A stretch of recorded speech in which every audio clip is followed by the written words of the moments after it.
Oh, right there. Yeah, but honestly, I'm gonna meet him anyway. So Yeah.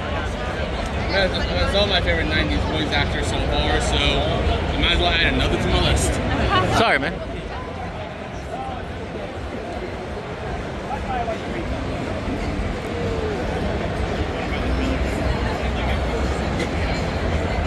Yeah, that's the voice of Rogue. I've seen her before.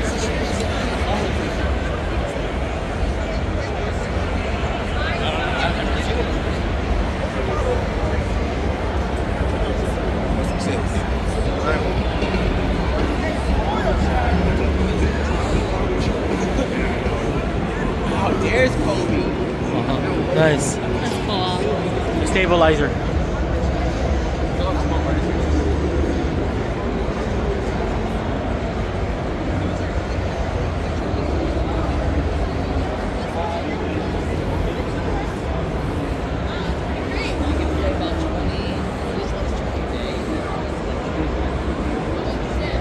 Oh, your sister's gonna love this.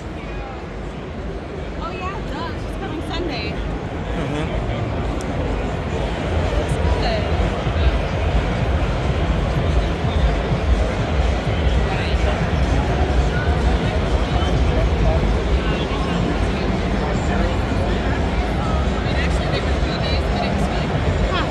I'm thinking maybe it's probably somewhere over there. I'm thinking. Yeah, probably.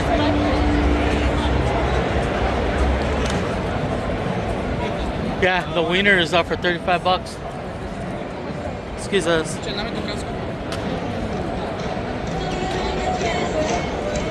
Let's get in line and we'll figure out what we're gonna get. Ooh, the line's back here.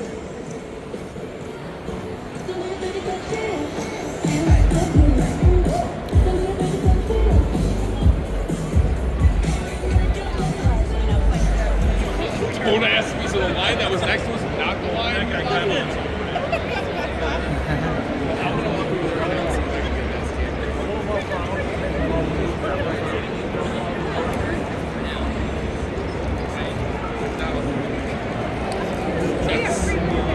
Oh, I didn't even see that part. I just saw the you said the nose.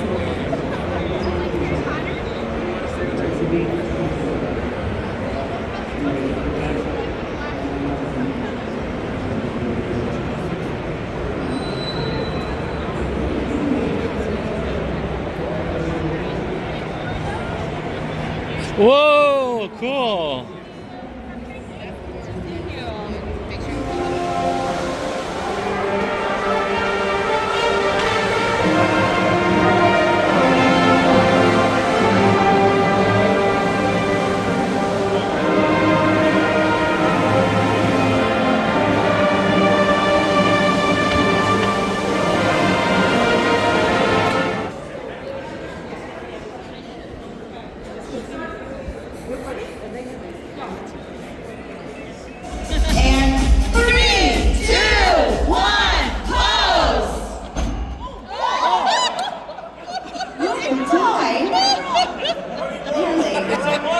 It's 11. 11.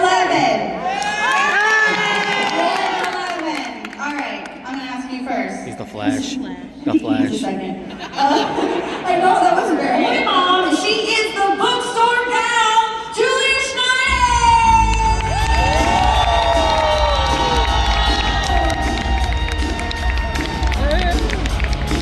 Y'all, welcome, and thank you for that warm welcome. But I know you're not here for me, so let's get things started, please welcome to the stage, Jason Young! Yeah!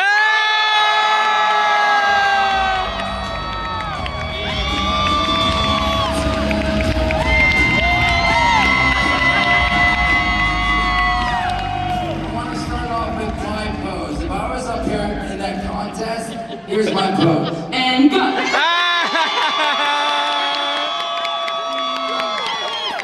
Do you know what that is? Yeah!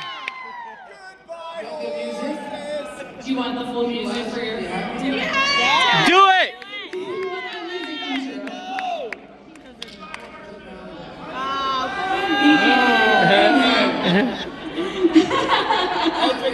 I was like, man, Nick and I are in a fight because we both asked Gabrielle to prom tonight, and she said yes to Nick. So anyway, maybe. Okay, she did. But wait. So you go with us? She can go with us. That's right. So wait, who's going to prom? not me. Tell me, prom. The young lady. We're all going to prom tonight. You two are going to prom. You asked her, and she chose him. No, that's not really what That is very good. happened. Right? That is totally. What are you doing? This kid. I wanted to tell everyone that you also gave away my real name. Oh, let me tell you guys something. Jason, sit down. We gotta finish. Now I'm in trouble. Oh no. All right, let's start. I'm sorry. Welcome. It's so great to have you here. Well, thank you. Thank you. This is awesome, man. Seeing how many people are here. I love coming out and seeing, such a big room and it's full and it's awesome. And I'm excited to be here because I was trying to remember. It's been at least, I don't know if anyone out there remembers, I feel like it's been at least 4 or 5 years since I've been to C2E2. If ever. Have I been to C2E2 yet? No. Yes, I thought so. Sorry, there's so many that I but I thought I had been. Anyway. But I'm happy to be here. Thank you for coming and listening to me talk about things and such. Do you have a question for me? Am I going over top of you? I'm glad. Yeah. Well, C2E2 is 15 years old this year, and Clerks we're talking about the 30th anniversary of this. 30 years ago. Was it even, could you have even imagined what it is today? We are looking at multiple generations of fans at this point that are here to talk about this movie. Thank you. Yeah, it's amazing. I didn't plan, Kevin can tell the story better, but Kevin and I went to the same high school. We grew up in the same town, and him and I helping him at the Quick Stop. And he was like, hey, I'm writing the script, and I really think you have a weird sense of humor, and I wonder if other people find it funny. Is it just Jersey funny, or would people in Chicago find you funny? Right? Thank you. And he's like, I'm writing the script, I'm gonna base it on you because I want to see if other people find you funny. We shot the movie, and after we were done, I was putting roofs on houses and delivering pizza, and I didn't think anything of it. Kevin went and started editing it and started making plans on going to film festivals, trying to sell it and all that good stuff. And I didn't think anything of it. And so it definitely was not something I was like, oh, I'm gonna make this movie with Kevin and hopefully people see it and we get to make more movies and this is something I plan on doing for the rest of my life. It really wasn't until Dogma that I was like, wow. That I was like, wow, this is something I really want to do and see if I can take it further, and I don't want to put roofs on houses anymore and deliver pizza and stuff. I want this to be my career because it's so much fun, and I get to go to comic conventions and fucking meet all amazing people out here. I get to see fucking cosplayers, Blunt Man and Chronic. It's so surreal to me. It's what's great is, for me, too, it's like Kevin and I think the first convention we went to was San Diego Comic-Con in '95, which was already amazing. We were in the comics and it was this huge convention and stuff, but watch it change since '95. And the Avengers movies come out and the Daredevil TV show and all these shows. I'm watching right now. I downloaded it and I've been wanting to watch it, but I wanted to wait because I like to binge. But X-Men 97, oh my God. And every time it plays, it brings me back to me being a kid when it's like do-do-do-do-do-do-do. Oh, it's amazing. Anyway. I'm gonna slightly blow your mind. You know that voice cast is at this convention, right? No, I didn't know that. Okay, you cannot go find them until the I gotta go, bye. No! I didn't know that. That's awesome. That's the whole cast is here. And it's also so great when you go back and rewatch the movie because it immediately for me took me back to when I was in school watching that movie, and there's so many sort of great elements of like that moves, and you know, like I would tuck my wiener and all sorts of weird stuff. And so Kevin wrote down all these things, like, oh, he says that. I mean, Kevin made it a little bit, pieced it together, made more sense. But it's exactly how I acted. But when I would do that stuff, I realized that over time, like, why does it seem so foreign to read myself and see myself do this on screen? And it's because when I would do it, it wasn't for other people's entertainment. It was for my own. I'd be like, I'm bored. What am I gonna do? I'm gonna run around this convention and suck things off to keep myself not because people are watching. They're gonna be like, oh, look at him suck that off. That's funny. It's like, no, I'm bored. This is gonna entertain me.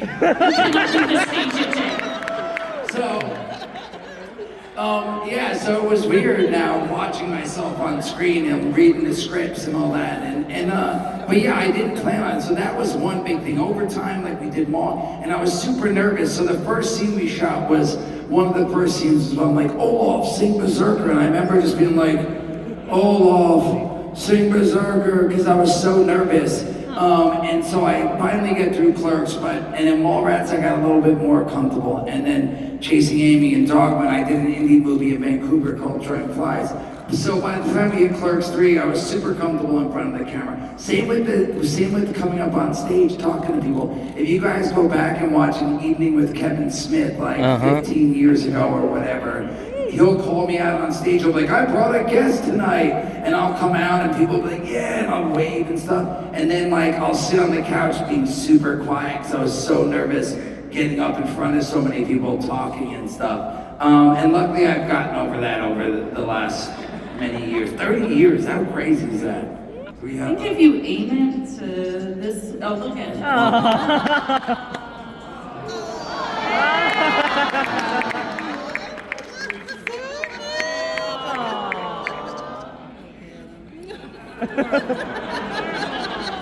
Yeah, so that's my son, Lucienne. Thank you. And you guys probably have seen me post about my daughter. I posted about her for years. This ain't her. This is her now. Not now, but when she was younger. Last thing, and then I'll move on from this. But yeah, it's pretty awesome.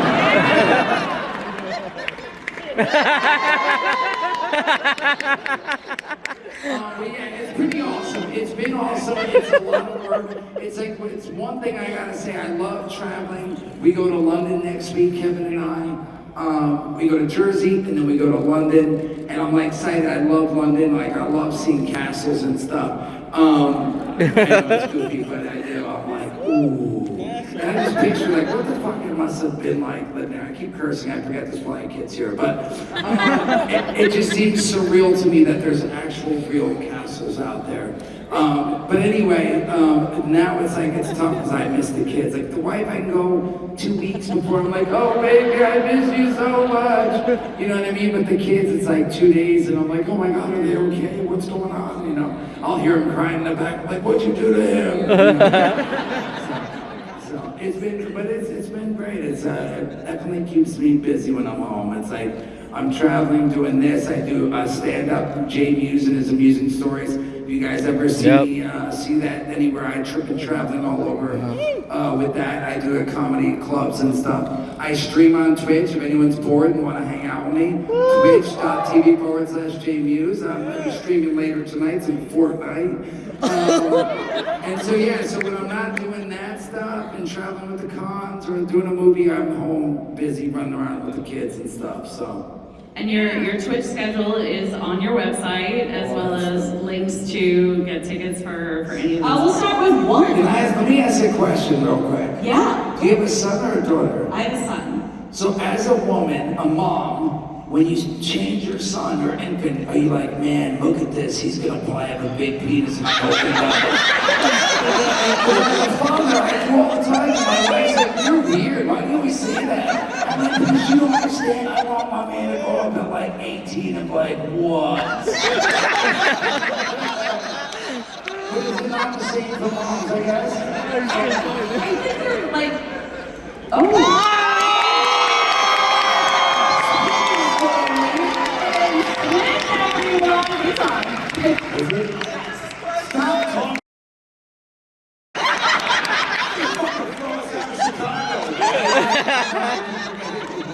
How's everybody doing?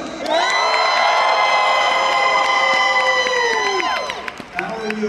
I'm wonderful. Can I tell a Welcome. quick story before we jump into this? Is it a quick story or a Kevin quick story? 20-minute story, but We're gonna get to your question number we'll one. get there. Hold this thought, man. I just got because I was just texting with my wife. Happy anniversary! Thank you very much. Yesterday, I was married for 25 years. Today, we're divorced. No. Today is the first day of the next 25. A lot of pressure. But recently, I was at my house, and our front door doesn't have like a peephole or anything like that, and it's a ridiculously oversized green door. Looks like something out of, fucking Charles Dickens or something like that. And so when people come and knock on the door, ring the bell, you can't see who's outside. You just gotta open up the fucking door. So somebody rang while I was in my office, and I was like, not expecting anybody, and of course, irritated, like, who the fuck would bother me? I open up the door, it's the Los Angeles Police Department. 2 LAPD cops, both of whom looked like they were maybe 20 years old, man. Made me feel old as fuck, because I was like, is this Halloween? And they're like, we are the real thing. So I said, what's going on? And they were like, I see that you've got a camera on your house. I was like, we do. He goes, somebody went missing in the neighborhood. We were hoping maybe they walked past your camera. I was like, oh my God. I was like, me and my wife have been rewatching The Closer. You know that TV show, The Closer? So I know exactly what you fucking need, man. I'm dialed in for this shit. I was like, I got this shit on my phone. So I pulled out my phone and I was like, okay, look, we'll go to this camera and we'll scrub through it. And then it would just think for 5 minutes and shit like that. And I was like, I'm sorry, it's still thinking. And he's like, it's all right, we can wait and stuff. And then at one point, the other police officer is just like, would you mind if I pull the car closer to your garage? And I said, no, please, feel free. And then he looks at me and he goes, are you fucking Kevin Smith? And I go, no, I've never fucked Kevin Smith.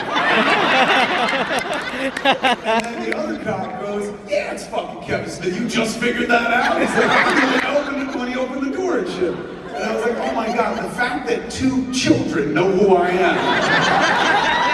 It means the absolute fucking world to me. I was like, come inside. I was like, this shit ain't working on my phone. So, well, I'll take it in my laptop and probably scrub through it. So we go inside. They have body cameras on, which I didn't think about until they were in the house. And then this is the weirdest fucking thing. The moment I realized they had body cameras on, I sucked in my gut a little bit. Because I was like, I'm on camera and shit like that. So I sat down at my desk, I was scrolling through the computer, showing them the video footage and shit like that.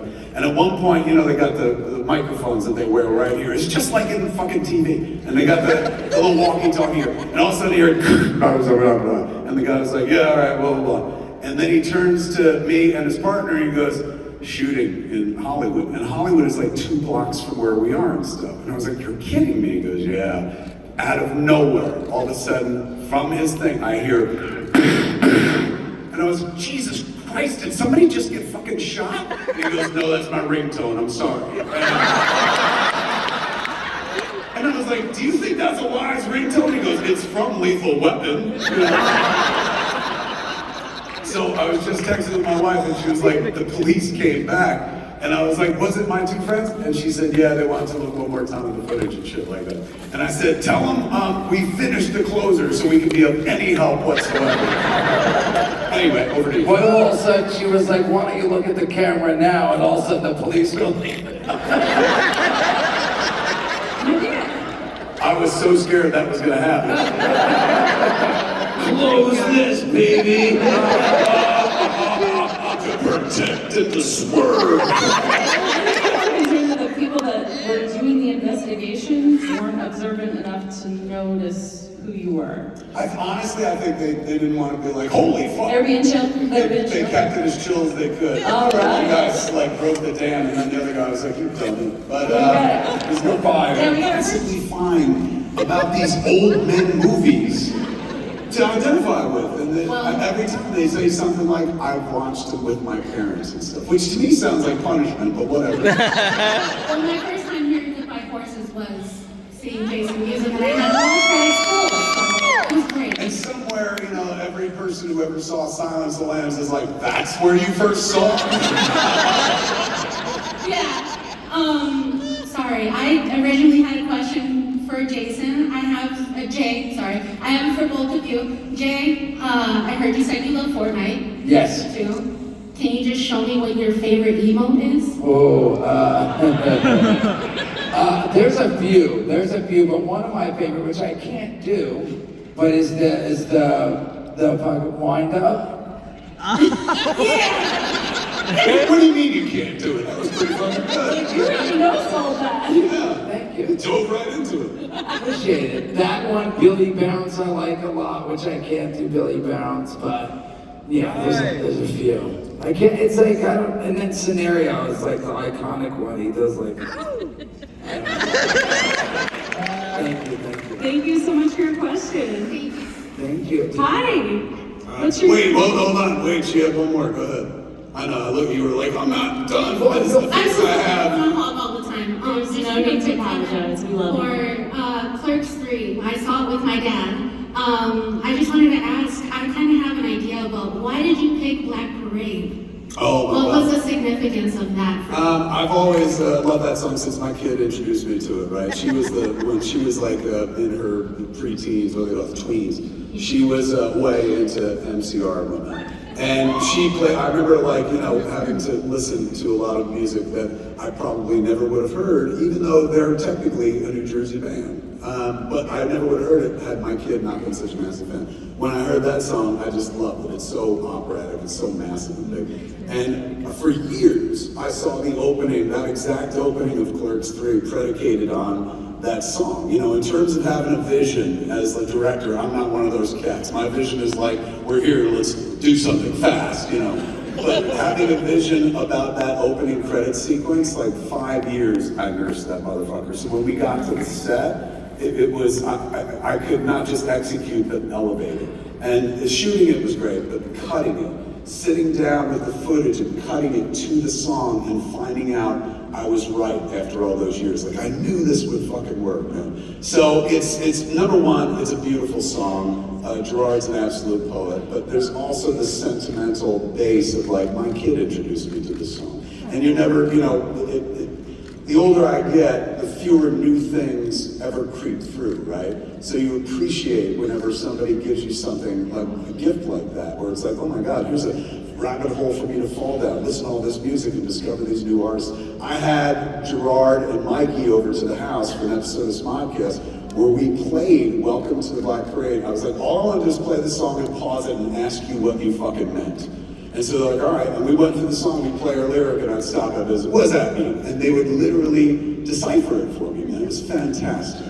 So I love those guys, I love that song. They are a Jersey band, and they, at the very least, deserve to open the movie if they wanted to. I remember asking Gerard at one point, I was like, bro, how about you do the whole score for Clerks 3? And he was like, no. That's a lot of work, but you can take Black Parade. And I was like, thank you. Thank you for all you guys do. You're Thank welcome. you so much. Thank you. Hi. I'm Marcellus. Yeah, I remember you. How are you? I'm good, man. We just met earlier today. Yes, we did. It was nice meeting you. Nice. My question is for both of you. First, Kevin, how do you go about creating these unique characters in the universe? And Jay, what do you feel like you learned the most from playing the character Jay? Honestly, the most unique character I've ever created probably is the character of Jay, and I didn't create him. It was just predicated on who he was when he was 16 years old. So people say they love Jay, and I'm like, well then you, like me, have loved Jason Hughes. Jay, of course, is an actor, and over the years has perfected acting like Jay. But that character was born of a 16-year-old version of him. Whenever you watch that character, that is exactly what Jason Mewes was like at age 16. So I always felt of him as like, this guy's a true, like, American original, man. Like, fucking, there ain't many people like him, and yet, oddly enough, the biggest compliment that people give him, like, I love him, he reminds me of my cousin, he reminds me of my sister, he reminds me of my dad, or something like that. And yet he gets to stand by himself as an original. He is the rocket sauce that fueled the fucking ship that got us off Jersey into pop culture. Because he was just so distinct and fucking different, man. Very rarely in life you get to spend 30 years standing next to somebody, both professionally and personally, that you admire so much. Like, even from a young age, even though I was older than him, I was always taken by him because he was just so fucking different than everybody else. And he continues to be that way even now.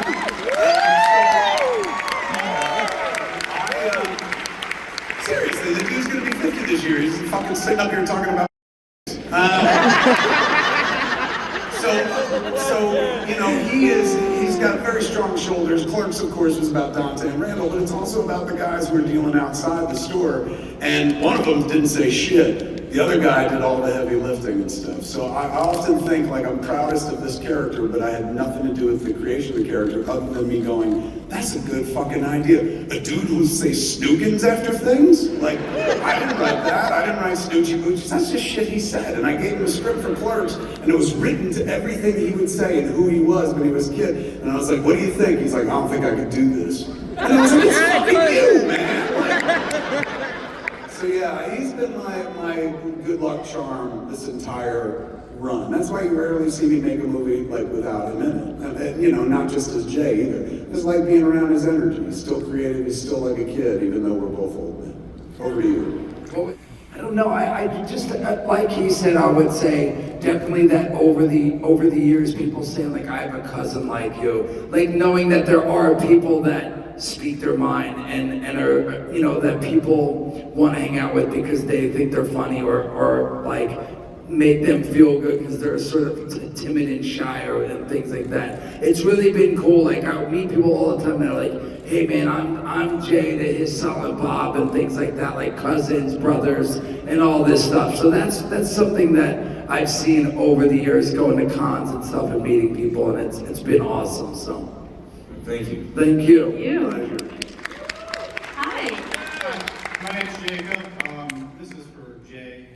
Are you going to be doing any more paranormal investigation with Jack Osborne? I hope so, man. Me too. Thank you. If you guys don't know what he's talking about, it's awesome. A while back, Jack Osborne was like, hey man, I'm gonna be going looking for Bigfoot. Do you want to come try to find him with me? And I was like, I'm in, bro. And it was awesome. I had such a blast. Him and I like took a boat out to this island with all these woods, and like we spent the night in the woods, like looking and listening and trying to find Bigfoot, and talked to a bunch of people who had these encounters and stuff. And anyway, that was a blast, and it went well. And then he was doing another episode at Skinwalker Ranch. It was like, hey, do you want to partake in this? I was like, definitely. And then Jamie Kennedy jumped in on that one. So the three of us went to Skinwalker Ranch, and we went to all these different places looking for stuff. And then just recently we went to Ashmore Estates, and we were looking there as an old mental hospital that's been around forever and is supposed to be haunted and such. It's so much fun doing it. And yeah, I mean, they pitched ideas for other episodes. I know that Jack has, because Jack has like a relationship with Discovery Channel and stuff. So I don't know, I've been waiting to hear. I'm hoping, like, he's thrown some ideas my way. And he's like, listen, we're just waiting to hear it back. So keep your eyes out, because again, I know that Jack's interested and I'm interested. It's just a matter of Discovery, if they're willing to like send us somewhere to go look for some more fun things. So. Does he exist? Thank you. So I kind of was introduced to your cinematic universe kind of like Tarantino style. I didn't start from the beginning. I caught different movies here and there and then went back and watched them all play out. That's honestly how most people do it. Most people our age, you know, have aged with us and gone through movies in the order they were made and stuff. But there's no wrong way in as far as the filmmaker is concerned. As long as you get in there, like for example, there are people who are like, I only know you from Degrassi, you know? and with me, man, because it's one thing to be known as like, oh, this is filmmaker Kevin Smith, or podcaster Kevin Smith. To a bunch of people, they don't know any of that shit, and they only know me as a guy who acted on Degrassi, and they're still trying to figure out why they let an old man in school to give advice to children. It's the only Degrassi episode I ever saw, by the way. Well, then you're shortchanging yourself. It's an amazing show. However, we were the best episode, so. Was my drama teacher gave me and my scene partner a scene from Chasing Amy. It's a scene where I'm coaxing Joey's character about like to come forward and tell me about like everything she did because I heard all the stuff. The hockey games. Yes. Oh, yeah. And it was so interesting playing that before seeing it and then seeing how it was. It's like, oh, that's crazy. Has nothing to do with my question. Just wanted to share. I like that. So my question is, the first movie I saw was Mallrats. When is Mallrats 2 coming?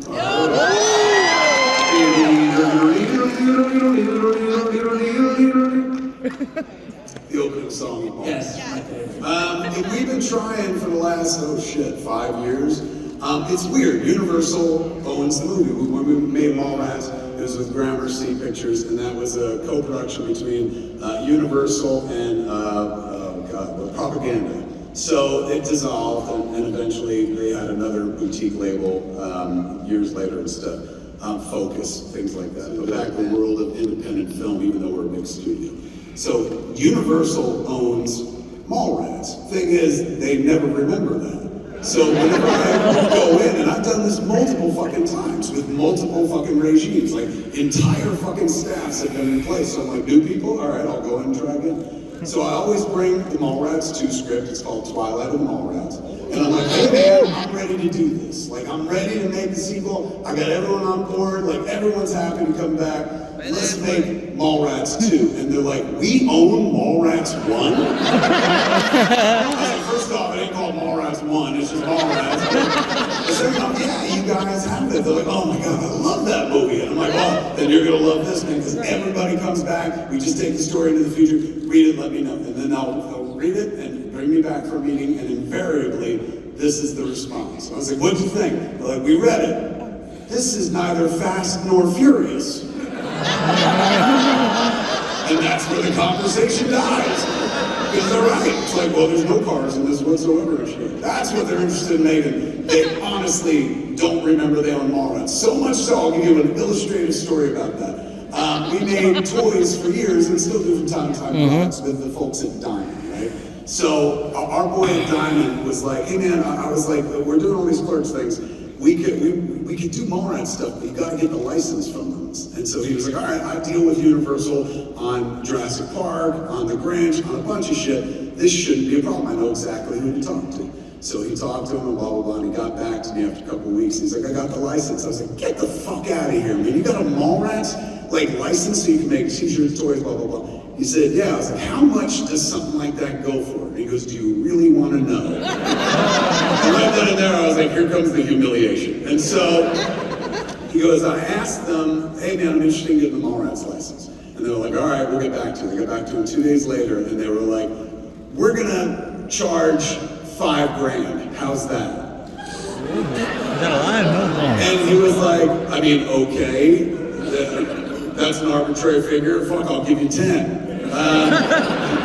But why? And they're like, this movie was papered and dealt with back before we had computers. So all of the paperwork is literally paperwork, and it's in some storage bin in the valley that looks like the end of Raiders of the Lost Ark. So they're like, it would cost more for us to have somebody go down there and try to find this fucking paperwork. So we just said $5,000. Wow.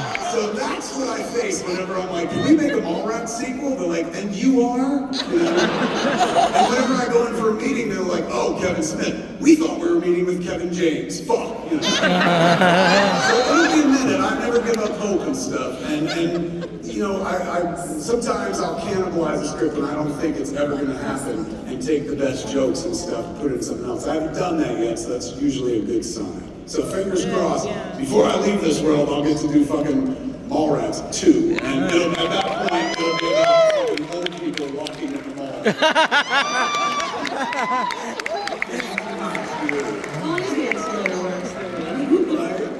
All right, I'm looking at the time and we've got time for one more question. So, hi. How are you guys doing? So good. What's your name? My name's Shane. Give it up for Shane. He's bringing us home, man. I actually have an answer for Muse's question from earlier.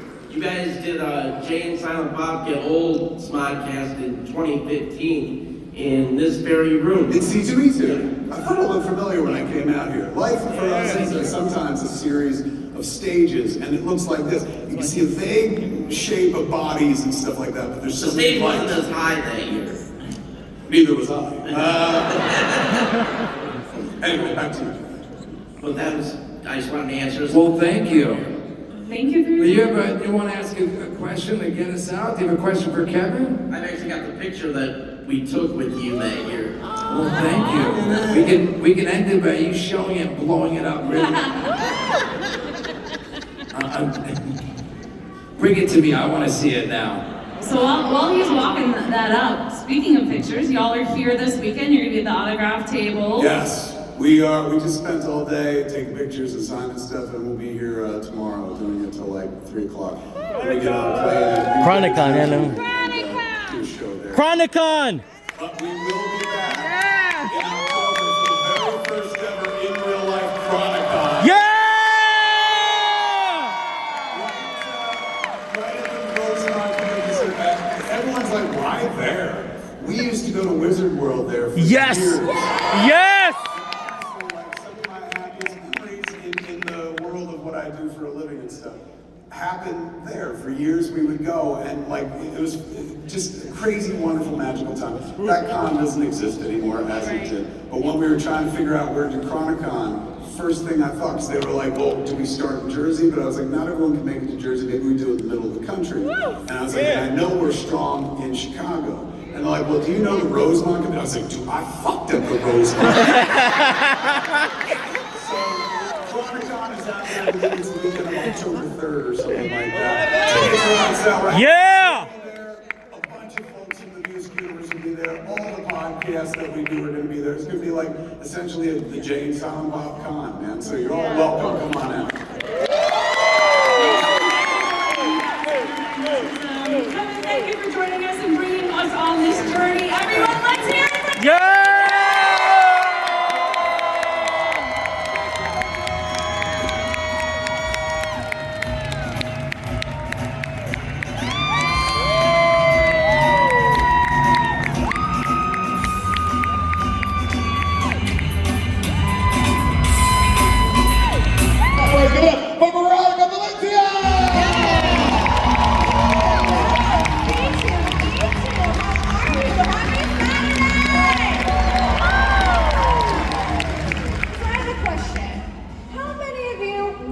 Star Wars Rebels.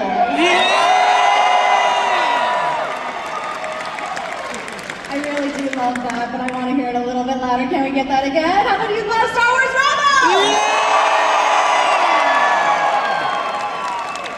Well, we have some of the amazing and very talented voice actors here, so let's waste no time and get them up on stage. First, we have the voice of Sabine. Everyone, Tia Sakar!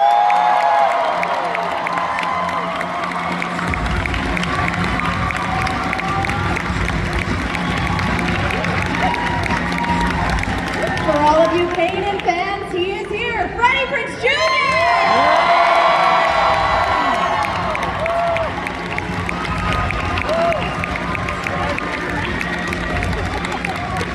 How about Hera, Vanessa Marshall?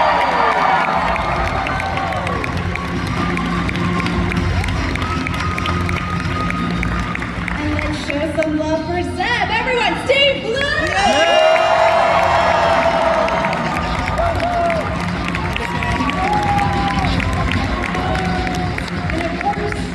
Our rebels also have our enemies, and that enemy is Grand Admiral Thrawn.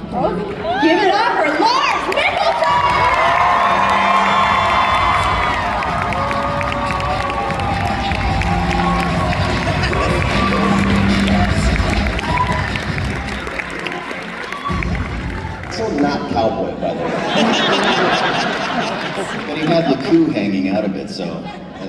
Pittsburgh. What do you want from him? I mean, no shade to Pittsburgh, but you know, Cowboys, Pittsburgh. Hockey jersey and the hat look good together, though. Davis made that a thing. And then Lars, because you joined the cast in the later seasons, did you know it was Rebels? And specifically, did you know it was your character? Because your character is kind of a big deal. It was. I didn't really gather, until we were into the first session. I think, I just got the call, and I think it was a bit of a tryout, that we said, could this work? And then within 10 minutes, we just hit it off, and it worked. Dave thinks he works for the CIA. There's no whatsoever. There's no cracking him? There's no information. It's not about cracking him. There's no information given. None. Well, so then if there was no information for you, it was all speculation, all ideas of like what your characters might be up to. At the time, what would you have liked to see your characters, sorry, Kaden. They can come back. It could be like a Jon Snow situation. But I mean, what would you have at that point love to see the next step for your characters? Steven. Oh, I'm gonna hang for this. I would like to see Zeb Callis' love child.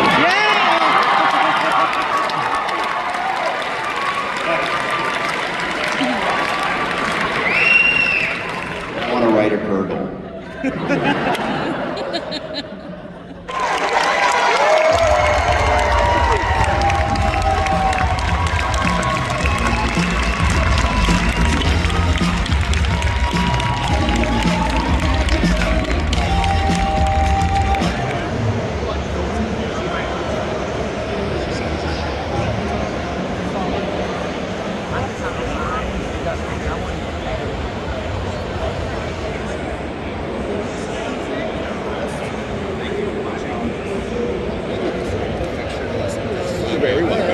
How you doing, Steve? Nice to meet you guys. Great to meet you.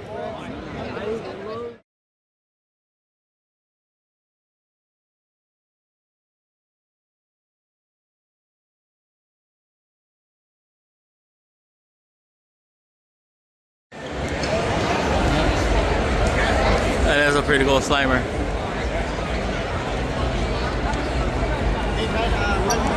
You guys okay leaving right now?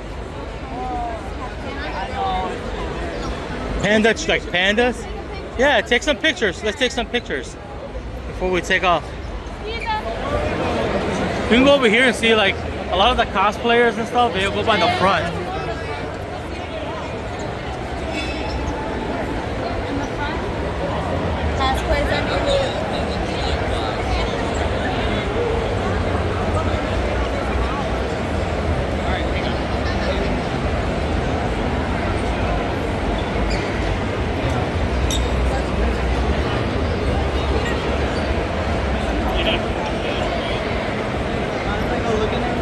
Go ahead.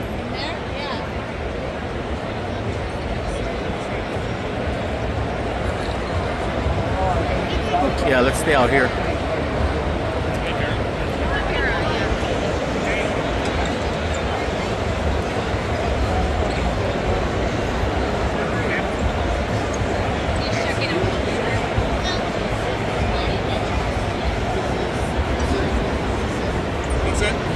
I use eBay to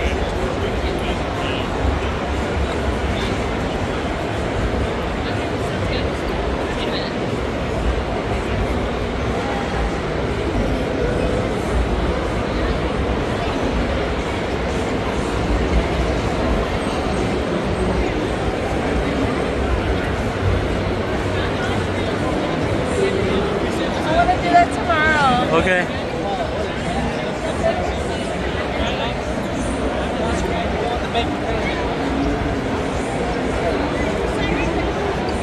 Free sample? Wow, yeah.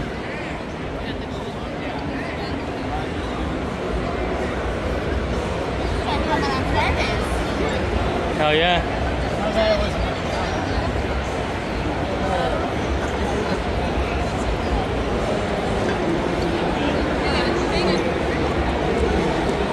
Look how crazy that cafe looks. Is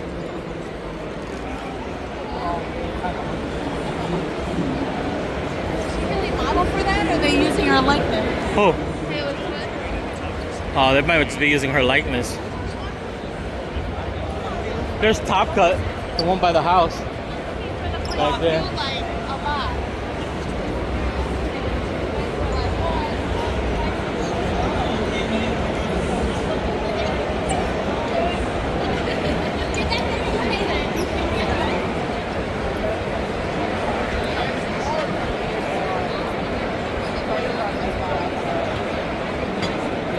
Sorry, guys.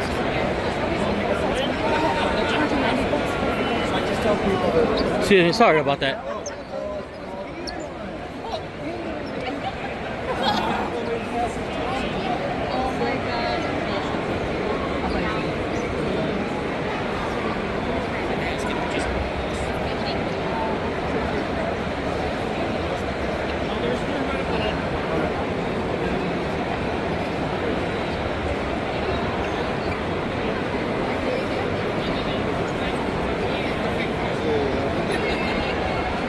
So nice and cool.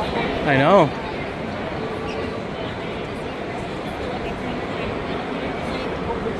Oh, congestion.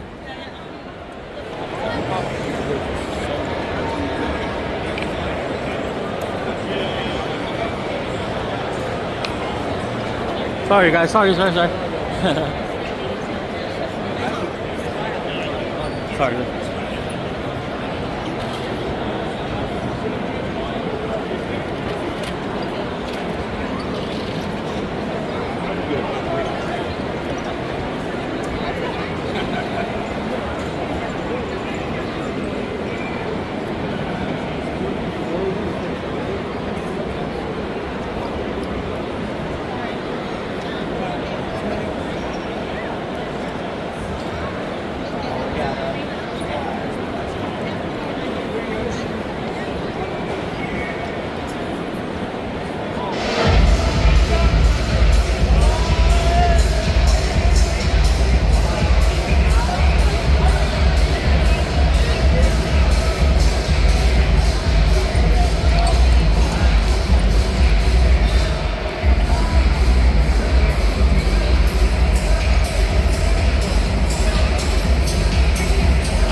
What is this?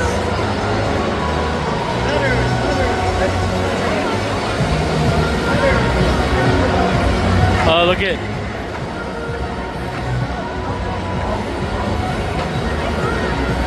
That's incredible.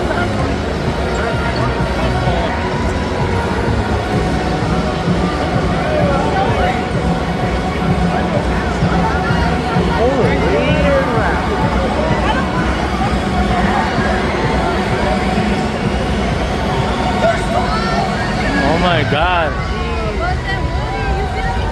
OG Darth Vader and Maul. That's awesome. Where are they all going? Here comes all the troopers. Oh my gosh.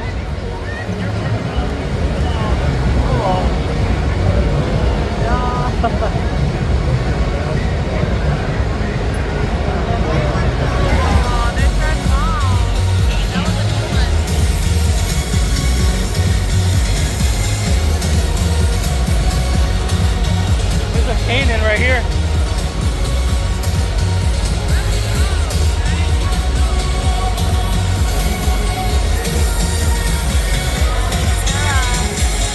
Give you more credit.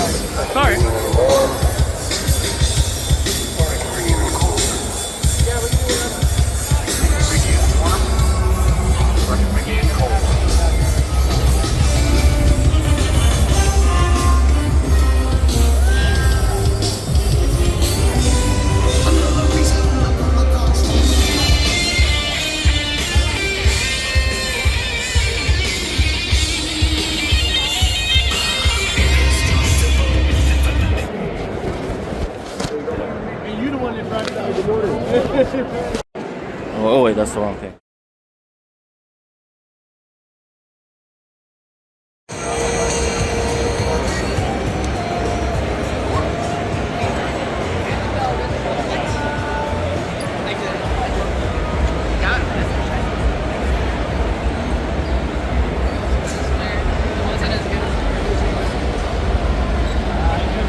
Oh, those are cool.